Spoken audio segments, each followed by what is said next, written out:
El sur global se revela. ¿Qué oportunidades tiene América Latina en el marco de los BRICS? ¿Qué nos dejó la cumbre de este grupo? Bienvenidos, bienvenidas. Esto es Enfoque con Alejandra Patrone, hoy con nuestra mirada puesta en Brasil. La entrevista es con Flavio Borges, él es doctor en filosofía, economista y docente brasileño. ¿Qué pasará con la cooperación sur-sur? ¿Habrá limitaciones? ¿Ustedes qué piensan? Suscríbanse a Enfoque, no se pierdan la oportunidad de analizar y cuestionar al mundo. Hacemos el contacto con Brasil, allí se encuentra nuestro entrevistado. Enfoque. Geopolítica, investigación, relaciones internacionales. Enfoque. Una mirada profunda y decolonial a los hechos más importantes de nuestra historia. Fabio, ¿cómo estás? Bienvenido a Enfoque, es un gusto recibirte. Igualmente, muchas gracias por la invitación, Alejandra. El gusto es nuestro. Eh, ¿Cómo viste los objetivos de la cumbre de los BRICS en Brasil y qué balance haces del resultado? Bueno, es un momento muy complicado en el sistema internacional. Mucho conflito, muita incertidumbre. En este contexto, ¿no? Yo creo que es muy importante la defensa del multilateralismo que los BRICS representan. Yo creo que ahora con la ampliación del grupo es más representativo aún. Por ejemplo, tiene más de la mitad de la población mundial. Tiene un PIB más grande que el G7, por ejemplo. Entonces, un territorio enorme. Entonces, yo creo que es un momento muy importante para una coordinación entre esses países que defendem um cenário internacional multilateral, especialmente com as políticas unilaterais por parte de Estados Unidos em los últimos tempos, com Trump, com os aranceles enormes e com as ameaças, eu creio, e com a guerra em Ucrânia, com a guerra em Gaza, com todo esse cenário, é muito positivo o intento de coordenação entre esses países para temas que são transnacionais, como o tema da pobreza, o tema do meio ambiente, dos cambios climáticos, a cooperação na área de financiamento para os países pobres. Bueno, es un logro interesante reunir países tan distintos, pero también es muy difícil un consenso entre países muy distintos. Entonces, considero que foi importante essa reunião, pero ainda há muito que avançar para materializar lo que está en la declaración final. ¿Y cómo es la relación de los BRICS? Mencionabas los conflictos al comienzo de la entrevista, entre el conflicto entre Occidente y Rusia y entre China y Estados Unidos. Exatamente, eu creio que por aí, em la parte econômica, sem dúvida, o conflito mais grande é entre Estados Unidos e China. É seguro que estamos vivendo aí um período de transição hegemônica e normalmente quando uma potência está decaindo, utiliza meios mais agressivos para manter seu liderazgo. Então, eu creio que esta violência, esse unilateralismo dos Estados Unidos é um indicador muito importante de sua decadência. Pero el ascenso de China como um grande player internacional, como um grande cooperador em assuntos internacionais, todavia genera alguma incertidumbre. Seguramente há relações mais horizontais, há a possibilidade de la coexistência pacífica, de acordos de ganhos mútuos, pero também com a América Latina, especialmente China, exporta produtos manufaturados e importa produtos primários. Então, também criando uma relação de uma assimetria. Então, há que ver com um pouquinho de cuidado, mas seguramente China tem uma postura muito mais cooperativa e muito mais respeitosa como líder internacional que Estados Unidos. E com a Rússia, aí o conflito é mais militar, é mais peligroso, com ameaças de conflitos nucleares e uma escalada de gastos militares que seguramente estão prejudicando o uso desses possíveis recursos para outros temas que são mais interessantes para o sul global, especialmente financiamento para questões ambientais, por la inclusão social, em infraestrutura. Então, eu creio que esse cenário traz dificuldades, tanto em el âmbito econômico, pero do ponto de vista da segurança, o gasto excessivo, especialmente de Estados Unidos, de Europa, agora, em um ambiente de muito conflitivo, Ujú. de pouca cooperação genera um desperdício de recursos em isso, em detrimento de uma sociedade internacional que necessita recursos para coisas mais construtivas, mais inclusivas e mais importantes. ¿Qué rol tomó Brasil como país anfitrión? Lula intentó poner algunos temas en agenda. Seguramente, eu creio que aí Brasil juega um papel muito importante nos temas ambientais. Ujú. Agora, em novembro, vamos a receber a COP30 também na Amazônia.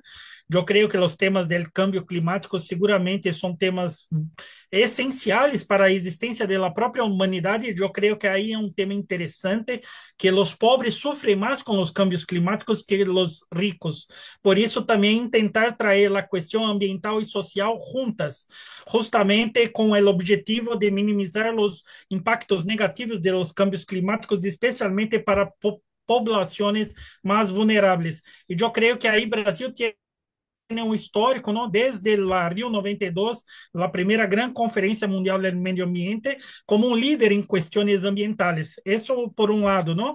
Em outro lado, eu creio que o Banco de Desenvolvimento de los BRICS, especialmente agora presidido por Dilma Rousseff, representa uma alternativa ao Fundo Monetário Internacional, ao Banco Mundial, como um instrumento de financiamento de países em desenvolvimento, especialmente sem os vícios del tipo de financiamento que FMI e Banco Mundial normalmente hacían a nosotros del sur global, especialmente os préstamos condicionados, ou seja, prestavam dinheiro para nosotros, pero condicionados a lo que os economistas del norte decían lo que nosotros tendríamos que hacer.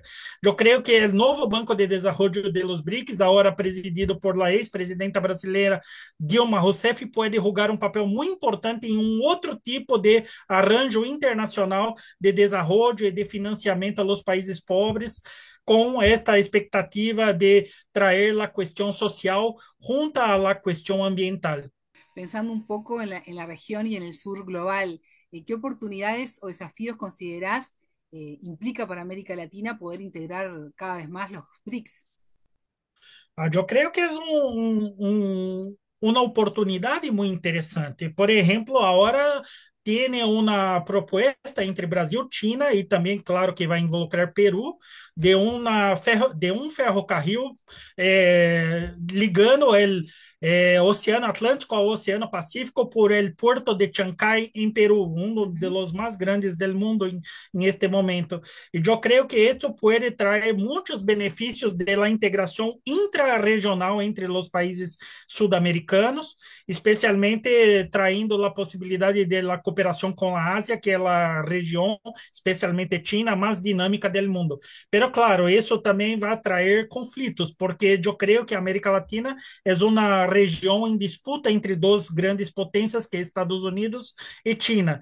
Eu creio que por aí são estratégias diferentes entre China e Estados Unidos. China promovendo mais a cooperação econômica e Estados Unidos sempre com o tema da segurança regional. Então, por aí, a América Latina, se supiera sacar vantagens entre essa disputa entre Estados Unidos e China, pode sacar vantagens em estas negociações, pero haveria que ter uma coordenação intrarregional, o que é um pouco difícil em este momento com liderazgos políticos em América do Sul, com muitas diferenças ideológicas, especialmente entre Brasil e Argentina, por exemplo. Los BRICS están creciendo. ¿Considerás que el grupo se está consolidando políticamente para desafiar al G7, por ejemplo, y a la hegemonía de Occidente? Eu creio que sim, não sei se é exatamente para desafiar, Ujú. pero criar uma alternativa de um modelo de sistema internacional mais equilibrado, mais pacífico, mais estável e com mais sensibilidade às vozes do sul global. E por aí eu creio que já se demonstra um grupo muito atrativo, especialmente por la política externa dos Estados Unidos em esse momento bastante conflitiva, então eu creio que tanto a União Europeia, pela América Latina e África, todos estão mirando os BRICS como uma alternativa a esta postura bastante belicista, bastante unilateral de Estados Unidos em este momento. Pero claro, há muito que avançar. Por exemplo, agora temos 11 países efetivos em los BRICS. Há que ter, por exemplo, uma secretaria general, há Ujú. que ter algum tipo de institucionalidade que todavia não há. Hay muchos acuerdos, hay muchos discursos, pero ahora yo creo que el próximo paso será crear una estructura burocrática organizativa para operacionalizar los acuerdos que salen de esas 17 cumbres que ya hubo entre los presidentes de los países de los BRICS. Fabio, ¿y hay una posibilidad real para una moneda única dentro de los BRICS? ¿O por ahora es más que nada una idea simbólica? Não, não, não diria que é simbólica, eu creio que é um caminho largo, não é simples, Sí. não é sencillo, pero eu creio que cada vez mais o dólar será desacreditado justamente por uma decadência econômica e política de Estados Unidos por um lado, pero todavia sigue como a moeda hegemônica em las transações internacionais, e por outro lado, eu creio que muitos dos países não tendo mais confiança em Estados Unidos estão buscando alternativas.